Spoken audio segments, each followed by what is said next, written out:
शिक्षक पात्रता परीक्षा 2026 यासाठी महत्त्वाचा विषय म्हणजे मानसशास्त्र. या विषयावर अतिसंभाव्य प्रश्न आपण या ठिकाणी घेऊन आलेलो आहोत.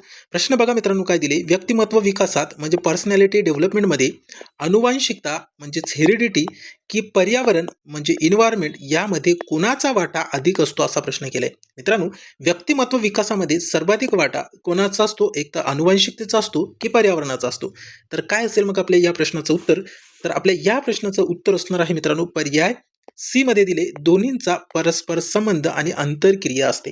मग आता तुम्हाला प्रश्न पडला असेल की हे नेमकं काय आहे, तर ते आपण या ठिकाणी सखोल विश्लेषणामध्ये आपले पॉइंट आपले डाऊट क्लिअर करणार आहोत. बघा मित्रांनो काय दिलेलं आहे.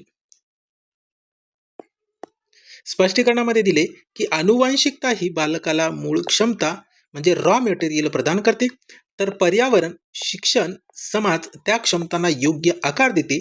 म्हणून या दोघांचा परस्पर संबंध आंतरक्रिया आहे म्हणजे इंटरॅक्शन आहे, मल्टिप्लिकेशनचा साइन आहे. मित्रांनो लक्षात ठेवा, या ठिकाणी आपल्याला महत्त्वाचे पॉईंट पाहायला मिळत आहेत.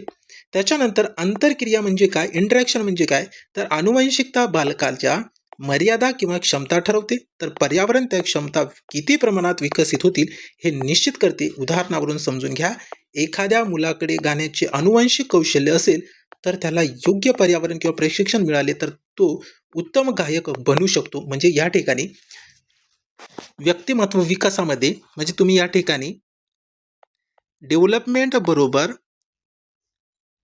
हेरिडिटी इंटू एन्व्हायरमेंट असे लक्षात ठेवू शकता मित्रांनो.